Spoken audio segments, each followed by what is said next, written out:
abawiase emu ne won na yemfa nti na Church of Christ the Bible nhwemu dwumadie ebrew mimi da biara nonum ekosi no nsia anopa 5 to 6 am Radio Universe 105.7 bonye mo kwan mo afre dwumadie ne so na obehu no kre no anokre no amaya de hye Church of Christ yaji Accra manyakopon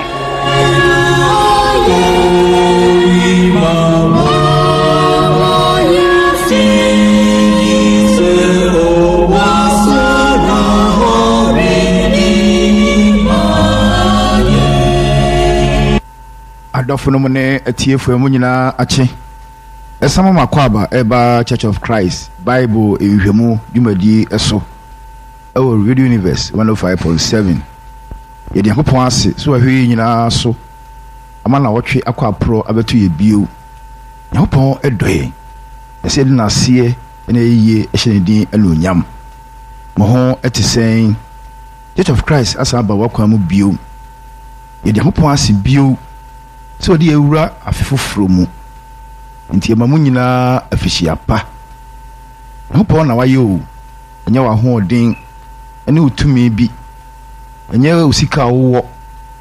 enye tena wotini bi nti yakopon aba ho ban na odi ewura afefoforo yi mu eneye meme de di kan ewo afi mu 5 January 2019 oh da ben na usu huhu se yakopon bi ama tonyom dia risie yakopon anuonyam ye de yakopon pe isa so nkuto na nkwa ani tumi ani ahoden ewo ne eye ne dia daadaa ye nyina mum nkasa yakopon da wasio senye wo a nka ye ntiase isa se ye wo ne atiase nti ebetie wasem ibedi wa hyede so ebesomo ye na aka nyina mu Church of Christ abawa komu biem edimali atudin se Bible enhwemu ena ebrew tede bia ye kana no imedie eba wo nchen memeda biara nonum ekosi no nsia ya anopa Radio Universe 105.7 nti ye nhye nso na nka aka ye ne bibiara yensiesie ho muntie anwanwasem yi emebina yenso ya yira na yenso na nso Kristo Yesu firi ne so anunyam bae ebeto ya bodin wan oji ye firi da yira mu wan senya meba no ewasenua no so eden na oye owumaawo owohe afi gidi se osoro ho odimaye sana tie dia baka ye ho yenu nyina hwe baabu no mu na ne sayo no baabu no be kyerɛkyerɛ yebe hu no kre no ama ya de hye yegina Petro huma edi kan ti enan yimudu ba akoso ne dwumadie ebrew na hye ne so se ene ne adwuma yi na se dwumadie nyina efa pim ne nyina so o se so bi ka asem a malen ka ne se Yakopon asem so bi so somo a malen somo se firi ahodi Yakopon de mam na de nyina mu ya bibia Yakopon anuonyam enam Kristo Yesu so ona anuonyam ni tumi wona daadaa amen ahaye Radio Universe 105.7 ye frame Joseph Afuakwa mina ropai Yakopon ayi adom eno mbechi Yakopon asem me Yakopon mpaye konkron hin asafi howa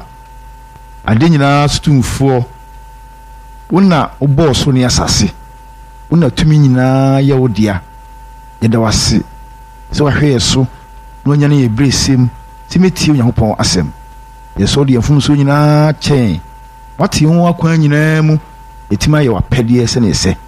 emra bi sua wo Yakopon asem yi bi ye ntiase mu yie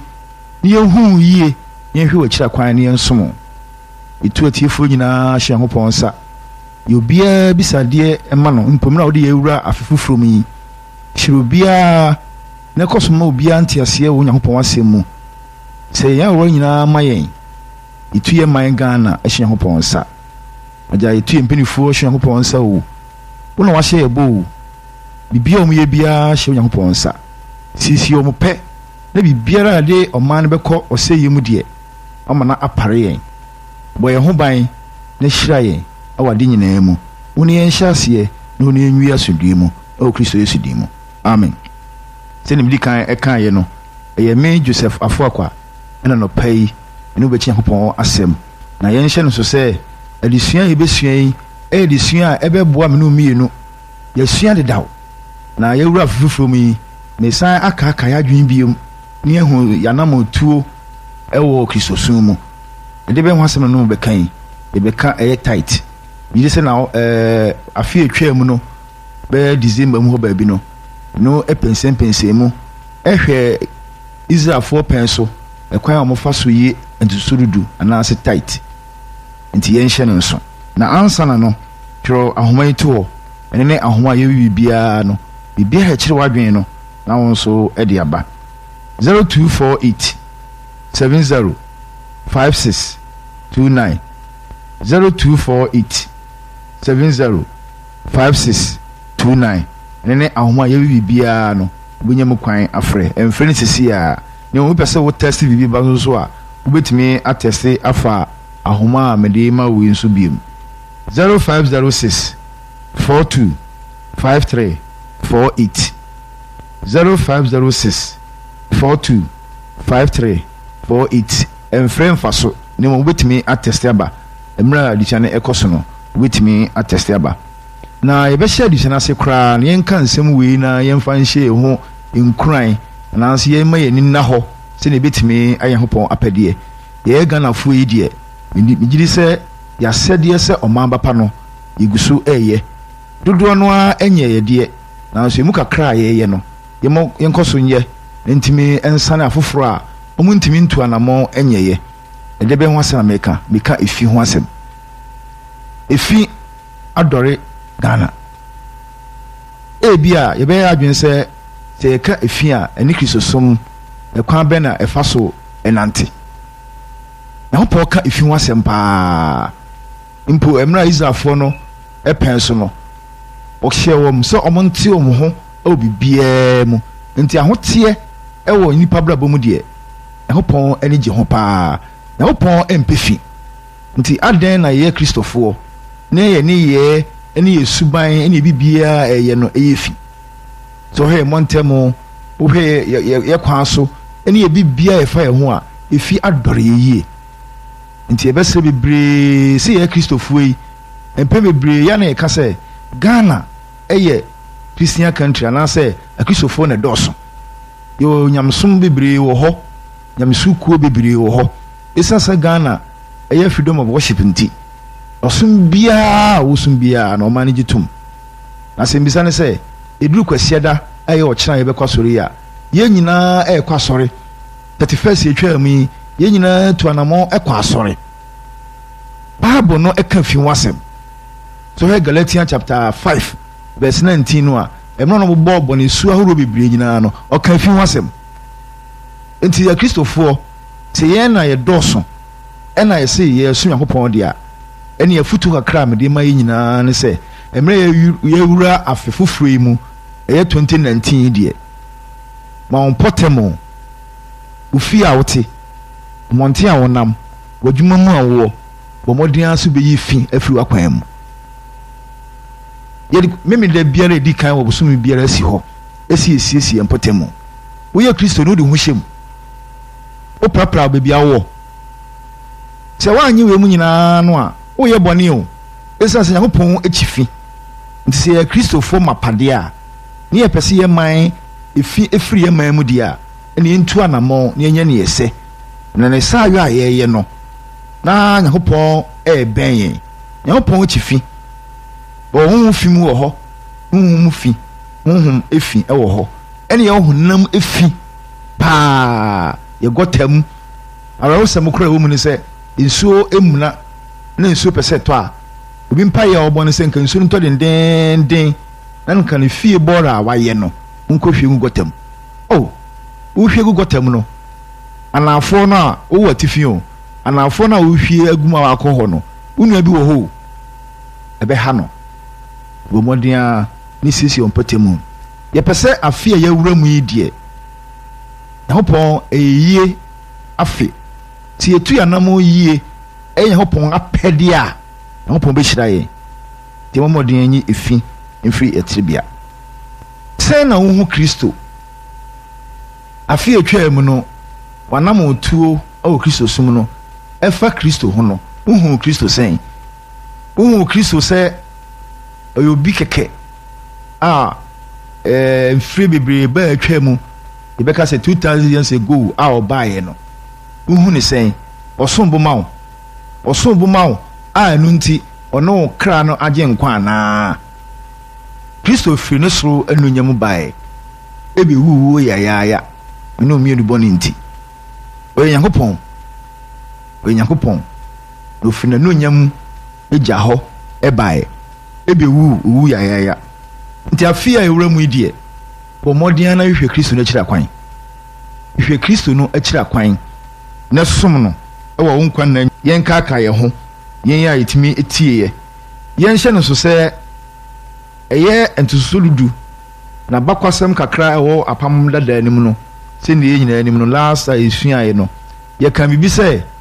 enkrofo mienu bi ena etu anamo edi kan emra ne maaye no Abraham ena Jacob se obomodian kenkan Genesis homani mu a obehu ni ameka nyina esan se yesua ntimi pese me komu bebre ne um esan se wo twro nti obetimi atwro afa Abraham ho emra odi kan title ho asem no Genesis chapter 17 chapter 14 Genesis chapter 14 verses 14 to 20 nefa Abraham ho no okenkan nyina obehu ena nefa Jacob ho so efa title no so okenkan Genesis chapter 28 verse 20 to 22 no a eno so ebe kyerɛw nea efa Jacob ho na yenhwɛ emra nso a na efa title no ho emra efa title no ho no Nyankopɔn ɛna Moses so emra okoyi Israelfo no free Misrim bae no na ɔde ne mmra nsɛm ɛma wɔn no emra na efa title ho a yesuae no Leviticus chapter 27 verse 30 to 34 ɛne de edi kan a Nyankopɔn ɛbobɔ so ɛkyerɛ Israelfo no sɛ ne efa title ho no edi kan sɛ Abraham ne Jacob etu anamo ɛwɔ ho ɔmo furo mu pɛmu na ɛyɛyɛ hyɛ nso sɛ Adam Noah ɔmo biara ni hɔ a ɔmo yɛ title ho adwuma ɔmo ma title ne mu Abraham ɛne Jacob emra ne mra ɛmaaye no ɛna ɔmo tu anamo ɛyɛ saa adwumadie nti yɛhwɛ ɔse asase so aduaba obi pɛ sɛ ɔfa abupɛn mu obi pɛ sɛ ɔgyibia ɔfa abupɛn mu baako nto so nea ɛfa title ho no yɛ nantwie ne nwan oguanhwɛfoɔ poma ase ɔse ɔmpopa papa ne bɔne mu so obomodin ekenkan Leviticus chapter 27 verse 30 to 34 no a etwa samfoni we nyina ekyerɛw ɔse title wadua ba wadua ɛwɔ wafuom ɛna ɔse yiso ntuso dudu ɔse yiso ntuso sɛ wi a ɔse obi pɛ sɛ ɔgye ne ntuso dudu ne bia ɔmfa abupɛn mu enum enka ho okenkan saa na ɛkyerɛ ɛyɛ nwan ɛne nantwie nti yɛnhyɛ ne nso ɛna ɔse sɛ obi sesa bi nso a ɔmɔmɔdea sɛ ɔnye deɛ wasesa no yɛhwɛ Numbers chapter 18 verse 21 to 28 ɔse Lewifo no deɛ wɔn som a ɔsom wɔ Hyia Ntamadan mu nti hwɛ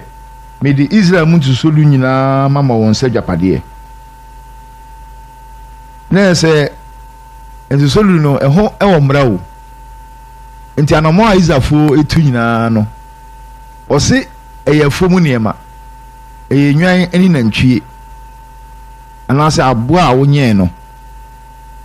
ɛna ɔse sɛ ɔmo gyigye saa ntusolu no nyinaa no a ɛyɛ Israelfoɔ no enuanom Lewifoɔ agyapadeɛ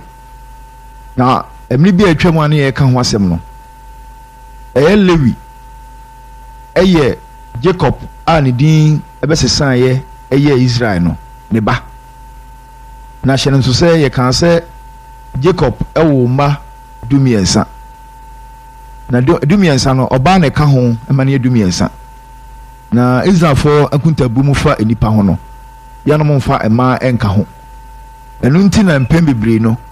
yɛsi Jacob ɛwɔ mma sɛn a yɛtumi ka sɛ ɔwɔ mma 12 ɛyɛ 12 na 12 no a yɛka ho asɛm ɔmo yɛ ma no Lewi ɛka 12 no ho a ɛyɛ Jacob ba Nyankopɔn ɛka no ho sɛ wɔyi saa nkurɔfoɔ no nkutoo sɛ ɔmfa ne som a ɔpɛ sɛ ɔsom no ɔmo na ɔmo nyɛ saa ɛho adwuma ɛfa ɔsom a Nyankopɔn pɛ sɛ Israelfoɔ no nhyehyɛ biara no Lewifoɔ no Nyankopɔn ayɛ dɛn ayi wɔn asi hɔ ɛne ti nsase a ɔkyɛɛ no ɔmo anya bi nsase a Israelfoɔ no yɛkyɛ maa wɔn no Lewifoɔ no deɛ yɛyi wɔn si nkyɛn ɔmo anya bi nya ɔmo anya bi no Nyankopɔn na ɛyɛ ne saa ɛsiane sɛ wɔdɔ mu esi hɔ ɛwɔ special program a ɔpɛ sɛ wɔn yɛ a ɛne asɔfodwuma kronkron yɛ emu nti wɔse Israelfoɔ no yi ntuso lulu nyinaa ɛyɛ Lewifoɔ no adwapadeɛ ɛsiane sɛ Lewifoɔ na ɔyɛ hyia ntomadan no ho asom nnwuma nyinaa wɔse ɛyɛ daa ahyɛdeɛ ma wɔn ntɔtɔsoɔ nyinaa mu yɛnka biribi kakra wɔ ha wɔse ɛyɛ daa ahyɛdeɛ ɛwɔ wɔn ntɔtɔsoɔ nyinaa mu awɔn ntɔtɔsoɔ a wɔka no ɛnyɛ wo Ghana ni awɔn ntɔtɔsoɔ ho asɛm na wɔka na mmom ɛyɛ Israelfoɔ no awoɔ ntɔtɔsoɔ nyinaa mu nti mmerɛ na Kristo kura nya amaayɛ no na yɛ awɔ ntoatoasoɔ a na ɔmo nyinaa ɛkae nti sɛ Israel ni yɛanwo no wɔ saa pɛn a yɛka yi ho asɛm a ne nananananom a abatwa mu nyinaa no ɛyɛ awɔ ntoatoasoɔ nti hyɛ ne nso ɛyɛ mmara wɔkenka Numbers chapter 18 Numbers ana Numeri ti dunwɔtwe yi mu aduonu baako ekosi aduonu nwɔtwe no a ɛna ɔka saa nsɛm nyinaa wɔ hɔ wɔse ntuso lulu nyinaa yɛ Lewifoɔ adwapadeɛ Lewifoɔ ɛna ɔnyɛ hyia ntomadan no ho som nnwuma ɛyɛ daa hyɛdeɛ mo awɔ ntoatoasoɔ nyinaa mu ɛyɛ Lewifoɔ na wɔn ntoatoasoɔ Israelfoɔ na wɔn ntoatoasoɔ nyinaa mu ɛyɛ ahyɛdeɛ Lewifoɔ wɔanya adwapadeɛ biara Israelfoɔ no mu ɛna ɔse sɛ ɔmo gyegye ntuso lulu no ɛma Lewifoɔ no a wɔn Lewifoɔ no nso ɛyɛ wɔn asɛdeɛ sɛ wɔn nso ma ntuso lulu mu ntuso lulu ɛna ɔse sɛ ɔmo ma ntuso lulu mu a ɛyɛ Lewifoɔ no mu no ɔmo wɔ asafo panin ɛwɔ mu asafo panin ɛwɔ mu ɔsɔfo panin wɔ mu na saa ɔsɔfo panin no ɔse Lewifoɔ mfama ɔsɔfo panin Aaron saa nsɛm wei nyinaa ɛyɛ mmara a ɛfa tithe ho ɛna ɔse tithe no yɛwɔ bi pɔtee a ɛyɛ sɛ yɛdeɛ den yɛde kɔ Nyankopɔn ɛyi baabi paako si hɔ wokenkan Deuteronomy chapter 12 verse 5 to 17 no a ɔka ɔse momfa mmom faako a ɔbɛyi mo musuakuo nyinaa mu sɛ ɔde ne din bɛto na watena mu no monhwɛ na ɛhɔ na monkora na ɛhɔ na momfa mo kyew afɔdeɛ ɛne mo kum afɔdeɛ ɛne mo ntuso dudu ɛne mo nsɛm maso adeɛ ɛne mo bɔhyɛ adeɛ ɛne mo ayɛmie adeɛ ɛne mo nantwie ɛne mo nwan makan ɛnkɔ na ɛsɛ Nyankopɔn mmara ɛfa tithe ho nso no yɛdi kan yɛho sɛ yɛka sɛ tithe a ɛyɛ afuo mu nneɛma a wɔkyɛ mu du na de baako asi hɔ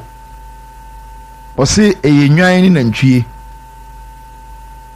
ɔse ɛyɛ Lewifoɔ no adwapadeɛ ɛna ɔse yɛwɔ baabi pɔtee a ɛyɛ sɛ ɔyɛ dɛn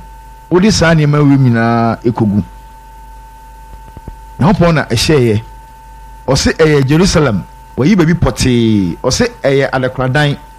storehouse no yɛde nneɛma ne gu hɔ wiem no nneɛma a Nyankopɔn ɛka kyerɛ Israelfoɔ no ɛfa tithe ho sɛ ɔhwɛ Deuteronomy chapter 14 verse 22 to 23 no a ɔse wadeɛ a wadua nnɔbaeɛ a wafuo ɛma daa mfinhyiaeɛ yi so nsuso dudu toa so kenkan ɔse sɛ di kan amamahu no ɛyɛ deɛ wadua ɛne ɔmo a wonyɛn ɛna ɔse ɛyɛ daa afe ɛyɛ afe eti hyɛ no nso yɛbu nkunta no a yɛbɛhu sɛ ɛyɛ Israelfoɔ no afuom nneɛma nantwie ne nnwan ɔmo yi a ɔmfama Israel ɔmfama Lewifoɔ no ɛyɛ ɔmo nuanom ɛsiane sɛ Lewifoɔ no ɛnyɛ dwapadeɛ biara ɛna Lewifoɔ no nso so ɛma nso so a ɔmo nso ma ɛso sonsorudu ɛma Aaron ayɛ ɔsɔfopanin no ɛna ɔsɛ baabi pɔte wɔ hɔ a Nyankopɔn ayi sɛ ɛnkɔ ɛyɛ Jerusalem na ɛkɔ hɔ so a ɔsɛ ɛyɛ storehouse adekoradan ɛna ɔsɛ ɛyɛ afe Nyankopɔn na ɛka ho Deuteronomy chapter 14 verse 22 and 23 ɔsɛ ɛyɛ afe na ɛyɛ afe deɛ a na ɛsɛ Israelfoɔ no anim ɔmasɛdeɛ mfom nnwuma mfe ne ba ɛmo anyɛn afe nti sɛ wohwɛ line na Nyankopɔn de ɛma Israelfoɔ fa ntosodu ho no a Israelfoɔ no te aseɛ yie paa na Kristo pɛn so a ɔbaeɛ no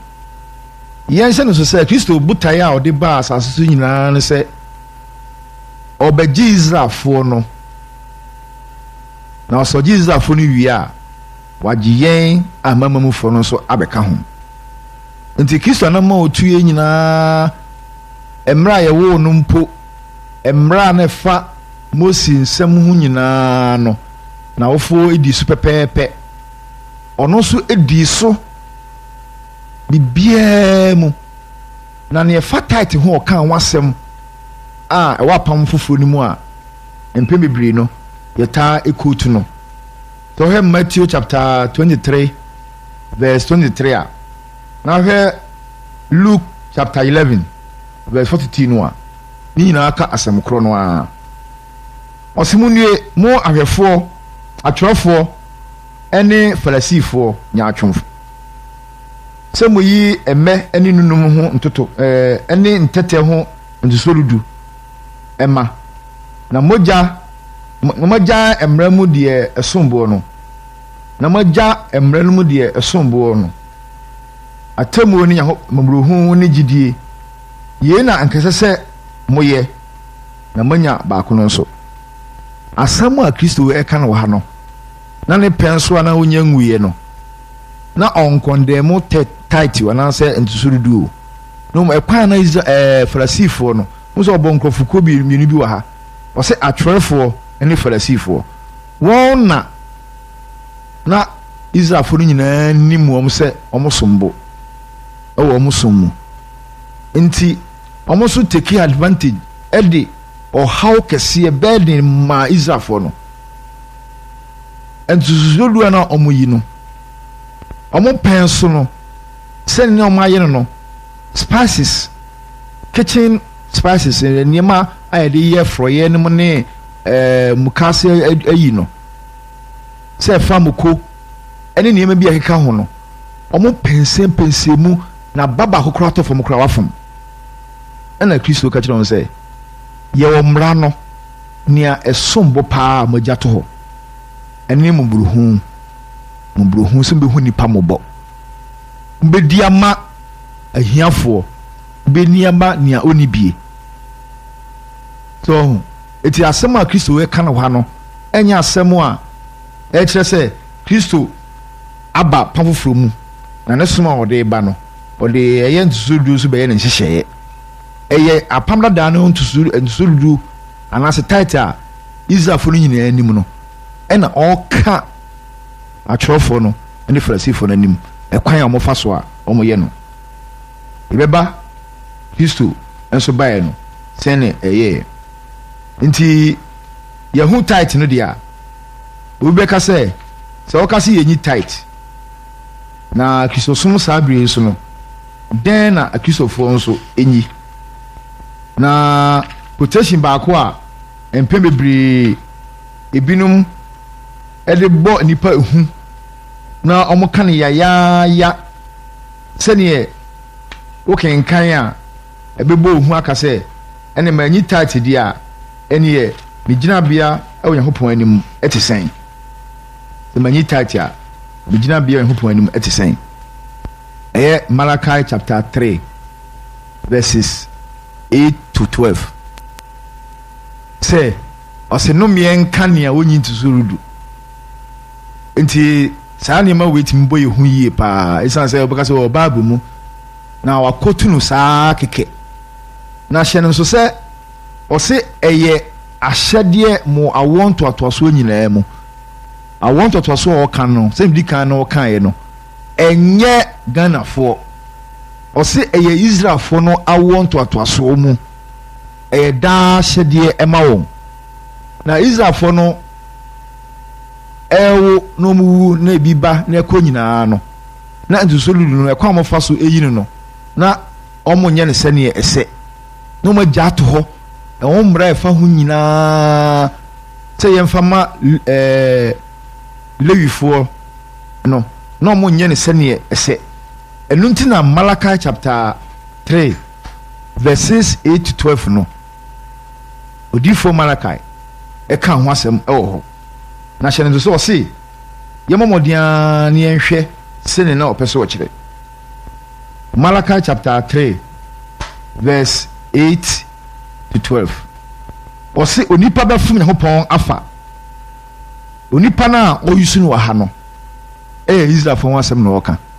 Israelfoɔ no ho asɛm na ɔka nti hyɛ no nso last time a ɛtwa mu no ɛna ɔka ho asɛm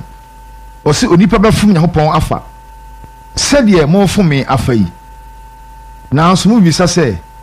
ɛdɛn mu na yɛafom wafa ntosorudu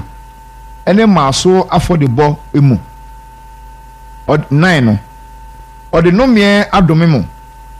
ɛfiri sɛ me na morefom me afa ɔma mu no nyinaa momfa ntosorudu nyinaa mmra adekoradan mu wohu sɛ yɛwobɔ so no ntosorudu no wɔ ne ho mmara wɔ hɔ ɔsɛ ɛyɛ wafo mu nneɛma ɛyɛ wo nantwie ne wo nwan a wonyɛn ɔse ɛyɛ Lewifoɔ no agyapadeɛ ɛyɛ Lewifoɔ no agyapadeɛ sɛ ɛyɛ Lewifoɔ no agyapadeɛ deɛ a na ɛsɛ mmara bi a ɛfa ho biara na ɛsɛ odi so pɛpɛpɛ ɛna ɔse ɛyɛ Jerusalem ɛna momfa no nyinaa nkɔ ɛrekoradan na ahyɛ no nso sɛ na mmere bi atwa mu a yɛka ho asɛm no ɔse sɛ kwan a wɔde kɔ no mmerɛ ɛbɛda ne sika no ho asɛm na yɛka yi o ɛkwan a wɔde kɔ no ware a ɛna ɔse deɛ yɛrɛn dan ne sika na sɛ wodan ne sika a ɔse fa tɔ adeɛ bi a ɔkra akɔn dɔ na mmerɛ a wode atɔ adeɛ a ɔkra akɔn dɔ no bɔ mmɔden ara sɛ wogyi w'ani no yɛwɔ nkurɔfokuo bi wɔ hɔ Lewifoɔ awisia ɔwohoɔ ɛna okunafoɔ ɔse saa nkurɔfoɔ wei kaa wɔm eti na ɔmo nyɛ nea ɛfa mmara no ho ɛfa ntosorudu no ho ɛno nti na Malachi ɛsan atwe wɔn adwene ɛdɛn ɛsi so momfa ntosorudu nyinaa ɛyɛ imu edunu Malachi chapter 3 no momfa ntosorudu nyinaa mmra adekoradan mu na aduane ɛntena me fie Nyankopɔn fie no wɔ hefa beebi a Lewifoɔ no ɛyɛ ɔsom no ɛsiane sɛ ɔse ɔsom nnwuma nyinaa ɔde ma Lewifoɔ no Nyankopɔn fie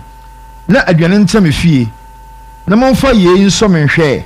Asafo Awurade na ɔseɛ sɛ meremmire ɔsoro mpoma me ma mo na menhwie nhyira me ma no mmoro mo so anaa so ahu na yɛ sɛ nea ɔmo yɛ nyinaa no ɔmo agyaa ne yɛ nti sɛ fo na wo do a nsuo ntobiem ɛna wanya nɔbaeɛ ɛmoa na wonyɛn a ɔmo nya mpuntuo biara ɛsa ɔmo asɛdeɛ a ɔmo gyae ato hɔ a ɔmo nyɛ nti ɛno nti na Nyankopɔn ka saa kyerɛ ɔmo na nyɛ wo Ghana ni koraa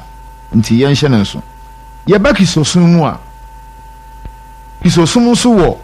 ne nhyehyɛeɛ ɛfa ntubuayie anaasɛ ɔsom a yɛde som ɛyi sika hyɛ no nso sɛ Nyankopɔn adwuma mu yɛwɔ sika na yɛbɛka ne sei no Israelfoɔ no taama na ɔmo yi nsusurudu ɛyɛ nnɔbaeɛ ne asefoɔ no na ɔmo nso de sika boa Nyankopɔn adwuma paa na ɔmo de sika ɛboa Nyankopɔn adwuma ɛmi bi duru a na ɔmo pɛ sɛ ɔmo si ɛdan ɔmanfoɔ de ɔmo ahunyadeɛ nyinaa ba Moses nkyɛn ɛma Moses kura ka kyerɛ ɔmo sɛ nea osusu kura sɛ nka ɔgyina aboro so tɔn sɛ ɛteɛ no ɛno no nyɛ nsusurudu o yɛba Kristosom mu sɛ yɛ Kristofo a sɛ na Bible no ɛka sɛ yɛmmɔmɔden a ɛnyi sɛ yɛhwɛ Kristosom mu a sɛ yɛyɛ agyidifoɔ yi Nyankopɔn abɔ yɛ aba so Nyankopɔn aka kyerɛ yɛ sɛ yɛmmɔmɔden a ne yɛnyi bibi ɛmfa mmoa ne som yɛhwɛ bibi a asafo a yɛka ho asɛm no wosuaeɛ ɛyɛ Church of Christ a na ɛwɔ Bible mu no anama wɔn tu yɛ Philippians chapter 4 verses 15 to 19 ɔse na mo Filipifoɔ nso menim sɛ asɛmpa no fiti aseɛ a mefiri Makedonia mekɔɔ so no asɛwo biara a mmoa me ɔma ne ɔgyeɛ nkuntabuo ho sɛ mo nko ara na Tesalonika nso mesom prɛko ɛne mpire no so de ɛde deɛ ehia me brɛ mu ɛnyɛ sɛ mehwehwɛ ahyɛdeɛ na mehwehwɛ aba a ɛma mo akontabuo dɔɔso wobɛkɔ so akenkan weyɛ Paul ɛna ɔka akyerɛ Filipifoɔ no efiri a ofiri Makedonia ɛbaeɛ na ɛmoa a asafo no ɛboa no yɛnhwɛ 2 Corinthians chapter 9 verses 6 to 9 ɔsena yɛdeɛ deɛ odua ne kyɛnkyɛn mu no bɛtwa ne kyɛnkyɛn mu na odua ne bafu no bɛtwa ne bafu sɛdeɛ obiara susu n'akoma mu no ɔma ɛnyɛ amemrefe anaa ɔhyɛ mu ɛfiri sɛ deɛ ɔte n'anim ma no Nyankopɔn ɛdɔ no Nyankopɔn bɛtumi sɛ ɔma adom nyinaa boro so ma mo na nneɛma nyinaa mu ɛne daa nyinaa manya ne ɛdɔɔso ma mo yɛ nyinaa na maboro so nnwuma pa nyinaa mu sɛdeɛ watwerɛ sɛ ɔtɔ pete ɔde ma ahiafoɔ na ne tenenee ɛwɔ hɔ daa ɛyɛ ntoboa a yɛyi no ɔse ɛnyɛ ɔhyɛ anaa amemrefe ɔn sɛ Israelfoɔ no nto so no deɛ na ɛyɛ wɔhyɛ ɛkwan a mofa so ɛyi no ne mmerɛ ɛfa ho nyinaa Kristosom ɛyɛ free will sɛ wofiri wo pɛ mu na wayɛ bibi ama Nyankopɔn ɛna ɔse wo ntoboa a woyi no wotwa ne kyɛnkyɛn wodua ne kyɛnkyɛn mu a ɔse wopayɛ sɛ woanyi ne kwan papa so a saa kwan papa so a woanyi no saa na wobɛtwa ɛna ɔse sɛ wodua no bafu a na sɛ ɔde toto afuyɛ ho sɛ wo nnɔbaeɛ a wodua no wodua ne bafu a ɛmɛ no so sɛ wotwa a ɛsiane sɛ wodua ne bafu nti wobɛtwa nyɛ sɛ wo giving a woyi no woyi hwɛ akoma mu na woyi ne sɛneɛ ɛsɛ ne dɔɔso a ɔso wobɛtwa no bebree ɔse nea obiara susu wɔ n'akoma mu deɛ wobɛyi no ɔse ɛyɛ akoma nsusuyɛ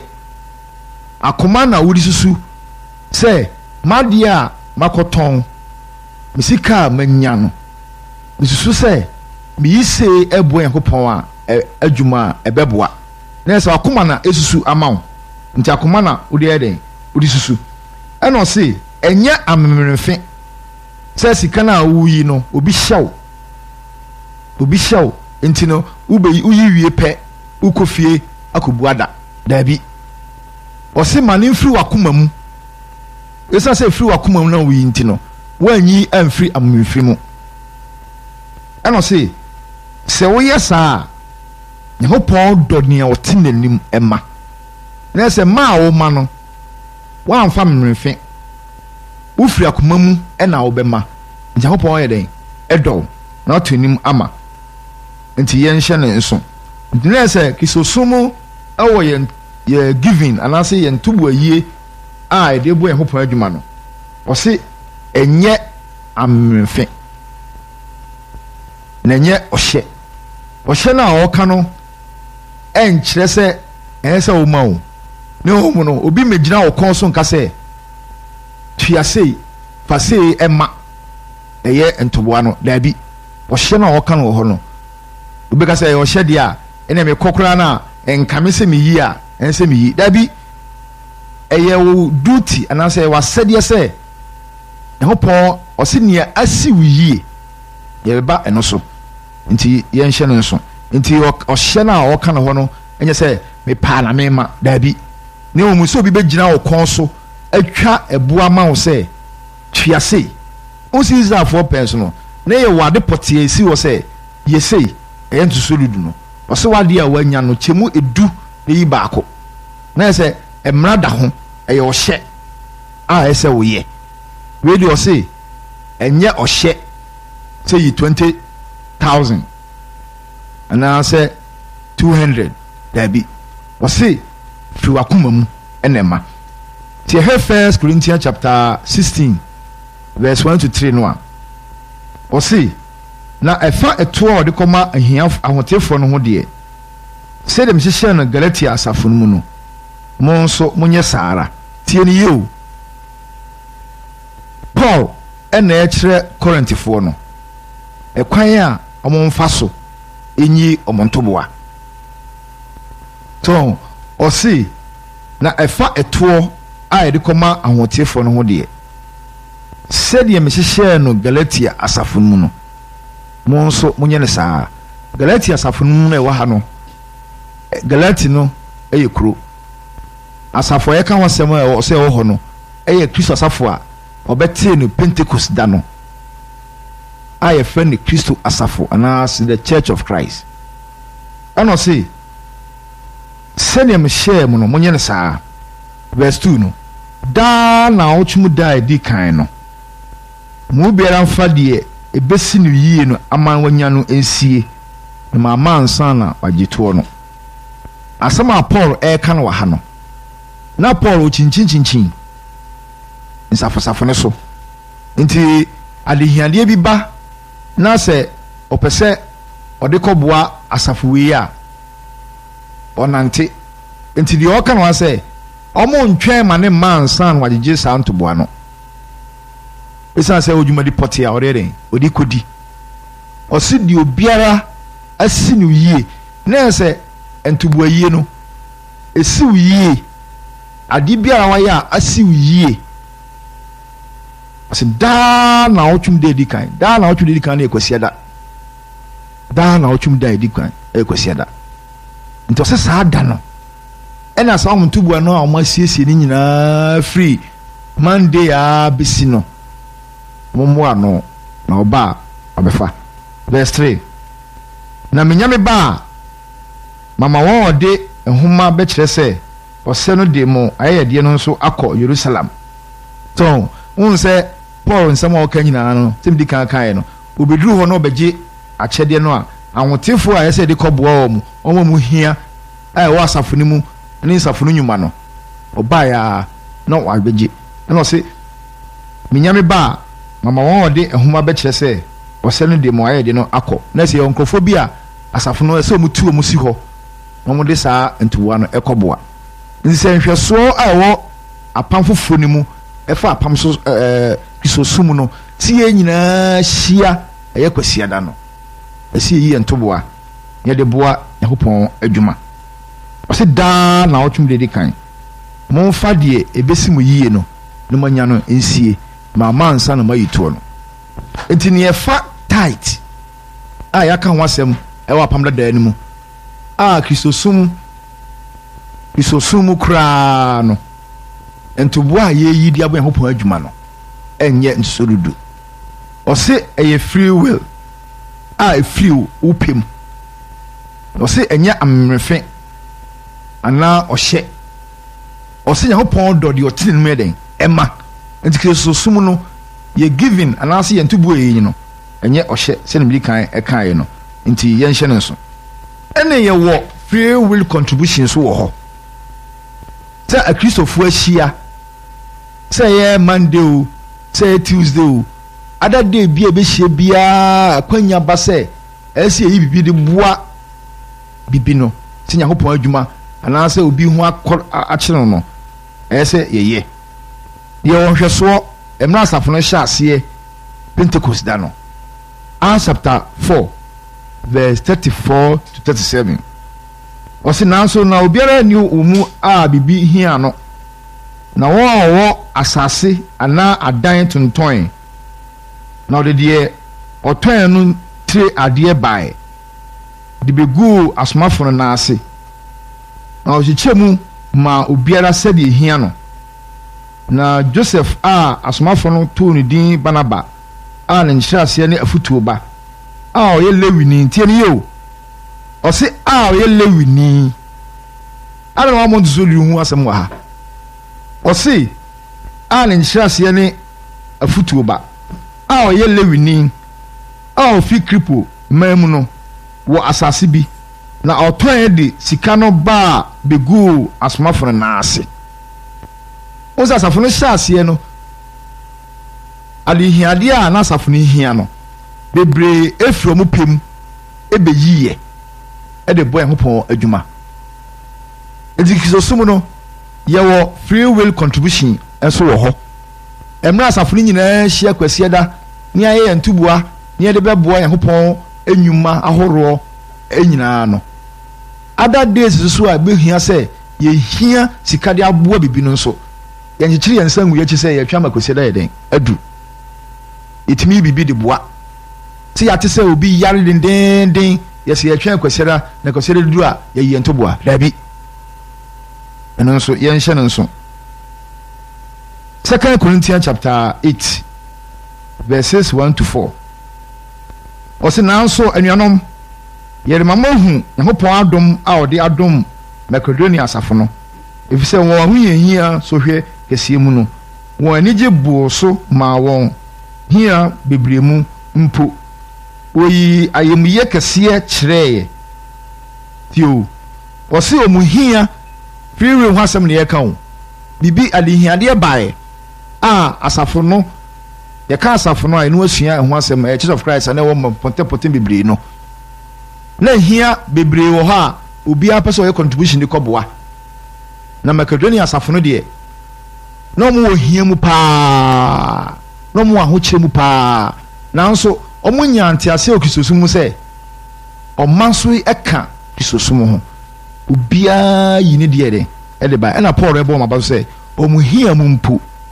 ɔmo yi ma ne yɛ den ɛboro wɔn so verse 3 no ɛyɛ 2 Corinthians chapter 8 ɔsɛ na medi wɔ adanseɛ sɛ wɔde wɔn ara wɔn ɛpɛ ma sɛdeɛ obetumi ɛma ne boro so wɔ ahoɔden so mpo so ɔho ɔsɛ wɔn ankasa firi wɔn pɛm odi wɔn adanseɛ ɛma mpo ma ne yɛ den ɛboro so nti kisosum no yɛyi ntoboa ɛde bɔ Nyankopɔn adwuma na hyɛ nso sɛ Kristo so ɛka sɛ Acts chapter 20 verse 35 ɔse ɔma emu wɔ nhyira ɛsen wɔgyeɛ ɔma giving ɔma emu wɔ nhyira ɛsen wɔgyeɛ enti nea Kristo ɛne n'asomafoɔ ɛbɛyɛɛyɛ ɛfa ɔma ɛne ntutududu a ebi mu kaa sɛ Kristo kaa yɛ sɛ ɛka Farisifoɔ anim nti ɔfoa so ne nti no dabi Kristo baayɛ ebedi mmara no so pɛpɛɛpɛ ne wu akyi no abrabɔ a asuafoɔ no bɛbɔ yɛ nyinaa yɛn ho ntutududu bi ho asɛm biara ɛyɛ ɔma giving nti biribiara bɛsi ha biribiara ahoma no na nso biribiara ɛkyerɛ wadwe no wafrɛ abisa na megyere sɛ ebesi nnɛ wate aseɛ ɛhu sɛ Kristo som saa biri no yenyi tight anase nsorodu na Christopher eyi oma giving omi oma giving ni abobɔ ne bebre so nti betimi afrɛ bibia rekyerɛ wadwo betimi afrɛ 0248 70 5629 0248 70 5629 ɛyɛ ahoma a yɛbi nsisi a bibia rekyerɛ wadwo betimi afrɛ bisa. Hello, good morning. Morning, but you're frozen, not suffering for. The Buffalo make us from North Kadeshi. Buffalo Masamunko. You really, I was boarded and a ball. Now, and I feel so. Now, a qualification been a map, but Liliano, a little news I will touch on it. First Corinthians chapter 16, verse 1 to 2. Say, or say, more on the pond chairs or measure as a phone chairs on no advance on way into Buano. In the nature say, or moving to one poor and son of a said no crab, it beats me a bassa. And I see your mobile shame with them, no way you can on a new pond and Casaba. And I feel so that think I can, yes, yeah, because I don't want to see you to one. The big bar, who may you see between me in one. Aside kwesi adana so ntimi das ni amisha so onka ho so yo old no pa ho yo e das so afre bafo okay obetimi afre 0248 70 5629 aya homa e bi nsisi a yakasa afa aye tight ho abi wie kisosum so ye akrisofo so den na yesi yi e de bo yan pojuma. Hello ma chen from say na suffering fa Thomas Masamunko. Yo,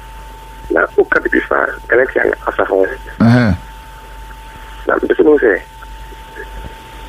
This buy no, na ewo, anase ni coach no, kasi na mo formo sa asafo no. Opeso hu say galaxy asafo no, Kristo wo ho no, na wo ho. Na anase ni coach no asa na. Okay. Paul. Na yense se Galatia asafo no Kristo wo achi kwa na asafo no hya ase. Unse Kristo Matthew chapter 16 verse 18 na ona suafo hia no. O hye ombo so obisi na asafo, o promise om so obisi na asafo. Enti Pentecost da no Acts chapter 2 verse 41 no. Emra on konkon ba suafo no so no kasa aye no. Nipa empim miensa ene boss sa da kro no. Ena 47 ni say ewere de won oju won kwa no eka asafo no na ese Kristo wo na asafo ne mae nti yen se Galatia no na ye kru nti asempa no ko ho ana mo so gidiye so obehye ne nso a Galatia chapter 1 verse 6 to Paul eka o manim se manim pefe ne ebo Kristo asenuam ara no matwa ma obi esa be dada mo one point no na ese Kristo wo achi asafo ne baaye no and won let na Paul etwa koma na Galatia no eya mama mu so won se Paul no ne botae ahopon de man no se onko amama mu so won se na tie no ebo o se tama yechi Yesu no o ka se da menim wo shede mu no mwachime ade na de mo papa chiro no na so be na o mu ana o ka sa asem no osuma na o mu ni Juda fosum no no wom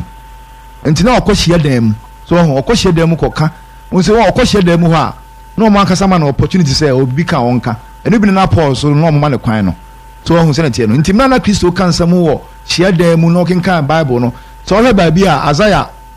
emra Kristo ko obi Isaiah no kenkan o kan wi no say asema kan abamu na say Israel for say abamu say so wo se na tie no nti da okọ no mo hwe kwan befa so mede on be kunu nti me no mo echi no kan say da me no mo ho a mo ntimi anche me me na so na se me na aso nti no matimi ache me na ju fosum na kiso muye na kiso sum mai ida kese ju fosum wo no afena o mo sabe ti so fofura eni Kristo sum no aha ju fosum no wo ho kiso ye wo no ya ka ju fosum anye huhu bia o eye Mose na amasefo no Israel fo ho asana oka so won se na te ju fosum no ye ntusuludu meme da som ene ne kekaka hu nyina Kristo wu achi so Kristo wu achi no asafo no hyase pe na Jewfo sumo edeben yo ni nyina ba wiye so kan Colossians chapter 2 Colossians 4 ma no timienu imu du 9 ekosi du nsia no a okan nyina ho to se ti o se asenu so de ko boy no ena ne fa ne tuzuru du ni bibia we de we ye free kwan mu ena me da som nyina okay yo me da se ubetimi afre 0248 70 5629 aya homa ye bi nsisi a migiri se ne fa kisosumu de yen hye nso yie pa se Juda force mu kisosumu no nso ye dem hello no atia aduma o ye fra se na kala finfa Efemi apia brobe me fefi Medina no apia mo asem nko yo Christusum de Yesu uye no ena sum no ba kese titru ejina Paul wanu na wan titia nsore ne bebre so ha se Paul cho enwuma koma Corinthians ko ehefofo baby a o ti asore ne bibia no horo church ro enwuma koma wonum na Paul titru eno de Christosum free Israel e de call Rome maybe one or two and a more person. Okay. Paul, first missionary journey, second, third. Sadini na no de Christopher no ko. Okay. Eti what the coin na maybe na Peter Kano ho. Na Paul de no ye Roma ni. Eti drum maybe na room home a Christosum eba ho no. Na room for no mpe. Ti won bu kire Paul ene Peter. Di Peter omo ebo na seniem. Mpaje bese obo asem no tofa because emeni no mai be me can what my ni ntia kakama why and I see how my cat ray be sentence me no pe okay see it's an Peter when you a Roman you know ombo na semnia no omtono efa a affection so na room ni ato twa ho hia but it's an Paul ye room ni nti de omtwa ni ti ewo baby o no enti baby o no si asoda akese a efen St. Paul's Basilica okay enti asore no free Israel no de call Europe enti Paul titu no di animu me that's ya da sapia na yen senso se Paul o ye Hebrew ni enti no so abakwasem a ye ka bifa Paul no yen hye nso Paul o ye Hebrew ni enti na efa Hebrew som no no nso dim akote pa obetumi da to so why isi bi nya ofreni ba ko ana simienu ana de ofredi made no asi na ya bo asem no nyina atofa na de bibia abawie nti yen hye nso 0248 70 5629 aya homa ye binzisi ya hello good morning but your friend say nakta free fa acho bra Peter ni me free osu Peter mo asem nko yo da was the say giving under the New Testament and tithing under the Old Testament because nyama mi no na ye afafra me share me o kan na my observation and me share scriptures but let me quote Matthew 23 verse 23 see, woe unto you, scribes and Pharisees, hypocrites, for ye pay tithe of mint and anise and cumin, and have omitted the weightier matters of the law, judgment, mercy, and faith. This ought ye to have done, and not to leave the other undone. Nti ahanu me scripture na me kind the Bible in my everyday life. But one example, so see arms and church support. Maybe say the question is under the Old Testament, you say Judaism. Now, under the New Testament, you know, you say a Christosum. It is a hanum Christo Amaya who say, Yea, Pharisee for, and I am scribes. And a Christo Amaya who say, Christosum under Christosum Brano or Ma, and the actual now under Judaism, a year into so do. But it's not Christo for a per se. Nti tuzo ayo adwumu asuma emefra kisosum samre mentiasie nti mebra mpacho cheche asema ise mema ayo no ememu ehu okay na wo hwe nyama yakosusu ewo kisosum a eyo ha bebre nti adentina yedi nyama dada eba befra nyama fufuru mu asemwe medwinwa mentiasie okay nti misese nyankopon emma Christosum for any asedia ewo Christosum na Jew sum so omo na se we Jew ni a mra asem na e kan wo hono omo mbenum krapo type no omo tumi yi okay you have bebre na Christosum krapo e wo mu a free will give ni then the Bible catches most any man by and a Christo any Adam ni a buy no. I think I am per Christo Diana no per se munko dadanamu. Okay, I have a agree. You. That's why. Me didn't say scriptures are one man in a Mudio Yento and Boas, and I can church on Baku na a better no. No, be a catcher say Kofa rather than on found showing con. And I'm here Christo by a grace and truth. I by I think I am per se grace and truth, and I am per se a cofa a comadia a kun a minimum our Montina and this one Christo by our best society. Okay, the mention the brain na Yankupon Emma Afi I shall say Yama Chen Yantu and Boas and Chichom Nadachi and no never be a dance here. Say Yakaye. Ewo universe say na say ekonu okay the dama sibe na me shamo ani edmapa mo ya ma Kristo amen yeda wase Peter ngi say ha na de fradwuma de ni nyina bisi na yen hye no say ye bo ase no nyina tofa no quotation ba ko obetimi de ahye otrim a obekai pa no eye Numbers chapter 18 verses 21 to 28 asema obo ne tofa ewo ho nyina ne say Ose entusorudu no eye lewifo na japade lewifo ena oyehia ntomadan ho adwuma nyina eye da hyade ma won totoso nyina mu lewifo wanya japade biara Israelfo mu lewifo nso ma entusorudu emu entusorudu enfama Aaron ayos of penino eye afiafi ennom di sa adwuma no eye wofo mu niema enwani na ntwi a wonyan eno ntusurudu Malachi chapter 3 verse 8 to 12 na yekinkan ye no enye wo Ghana ni eno o ka kire wo ne wo Israelfo saa mra fa ho a manye nyina no eno se esan so manye nti o de no me eden akamo na no me ne kra akamo no se mo ye nsakraye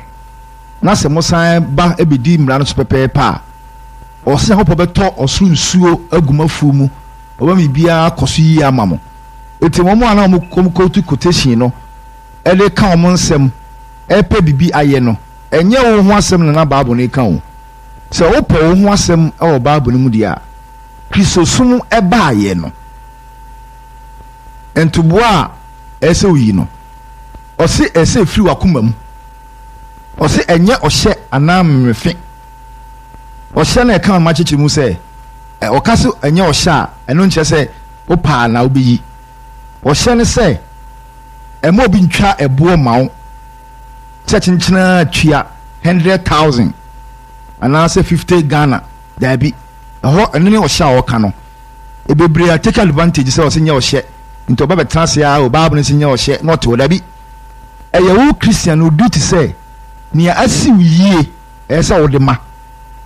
so the asi wiye de ohye se bibia asi wiye ntese o ma no we kwa o fa so de ama say ye 100 say ye takuno ena o se say obegina o kon so show say yi no say enya mrefe no Nyankopɔn do de o tena ne mu ma kwasia da yɛhyia yɛbɛtumi ayi ntoboa de abo Nyankopɔn adwuma other days aka adehiadeɛ bi ba yɛntwɛn enkosi kwasia da kyɛ no so yie paa o ɛno na aya na mpɛ mebree no ɛkyerɛ adwen sɛ yɛtwa ama kwasia da aduru na me obibi ɛyɛ de bo Nyankopɔn adwuma ma yɛ dabi yɛhyia sasafo sɛ Wednesday sɛ other days biara no ne yɛsɛ onua bi yare serious paa yɛsɛ ɛne yɛsɛ yɛtwa ama kwasia da dunia kɔyi bigin dabi yɛbɛtumi ayi ntoboa de abo onua no bibia bɛhia sɛ bɛyɛ biara ne o mesa sasafo no nyinaa hyia kwasia da a obi afiri miamia bɛhyia nti eyi ntoboa na yɛ decent aboa nti yɛnhyɛ no nso nti ha ne de bibia bɛsi megyiri sɛ ɛfa tate ho adusua deɛ emiri bi atwam no me no epensempensem mu na kakra me de bɛka ho no yɛ kristosom mu emiri yɛ kristo mu yi choko sa quotation nyinaa toto hɔ 1 Corinthians chapter 16 verse 1 to 3 2 Corinthians chapter 8 verse 8 to 12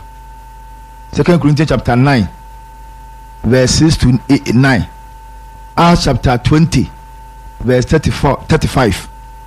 so yanka ne nyinaa emom Bible enhwemu dwumadie Ensan Road Church of Christ ɛwɔ Kwame Nkrumah Circle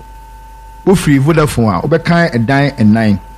deɛ ɛtɔ so num no ɛyɛ Ensan Road Church of Christ ana ofiri police depot a wani kyerɛ Kwame Nkrumah Circle so a yɛfrɛ basto bi a ɛyɛ Church of Christ dan no a ɛyɛ asɔre dan yɛfrɛ no asɔre dan ho wobɛhu Ensan Road Church of Christ wɔ hɔ wɔn na watua dwumadie di nyinaa ho ka unim Church of Christ biara bɛn wo so a oba ɛyɛ Ensan Road Church of Christ a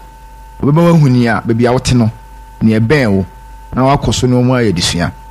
wobɛhyia bio na wotwe sɛ nnɛ nonum kosi no nsia anɔpa ɛyɛ 5 to 6 am ɛwɔ Radio Universe 105.7 Church of Christ ɛma mu nyinaa akyi bio ɛsa ma mu no tie yɛkɔ so ma mo afisia pa o Happy New Year ɛyɛ afe papa meka kyerɛ wo bɔ mmɔden sɛ wobɛyɛ w'asɛdeɛ sɛ ganani yi efifiri mpɔta mu ɛna bɛtumi ama wo som aso Nyankopɔn ani Nyankopɔn ɛnti n'anim ɛnkyerɛ wo Nyankopɔn fa wo nkɔ na ɔmfa wo mmra asomdue mu bibia wo yɛ biara w'afe mu Nyankopɔn nto ne nsira nsuo ɛngu so ma wo ɛmmerɛ a wokɔ so tie ne nsɛm yi ɔma wo ho ban ɛwɔ akwansɛle adeɛ nyinaa mu ɔma wɔ asomdue ɔma wo ho ban ɛwɔ Kristo Yesu din mu amen yɛfiri ha sɛnea bi Nyankopɔn asɛm brɛ obi kyerɛ w'adwene a wobɛtumi afrɛ me homa yi na nea akyerɛ w'adwene no yakɔ so apensempensem mu 024 321 9844 024 321 9844 kyerɛ nso ɛne ne ahoma a wobɛtumi afrɛ na biribiara a ɛkyerɛ w'adwene fa nea me no kaa yi ho yi watumi ɛne ayɛ mpensempensem mu wobɛtumi nso akɔ Facebook akɔhwɛ Church Radio adesua yɛsɛ nyinaa yɛdato so wobɛtumi asan bɔ atie biem anaa wobɛtumi ne Church of Christ biara bɛn wo akɔyɛ adesua yɛbɛda sidu yɛbɛda Patrick ase no kyerɛ ofini fum a ɛma yɛn ɛne atiefoɔ nyinaa sɛ moyɛ asoma Nyankopɔn asɛm yɛfrɛ me Joseph Afuakwa mele Nyankopɔn asɛm ɛbrɛ wo yɛbɛhyia wo bio na wote sɛ nnɛ Nyankopɔn nhyira mu nyinaa amen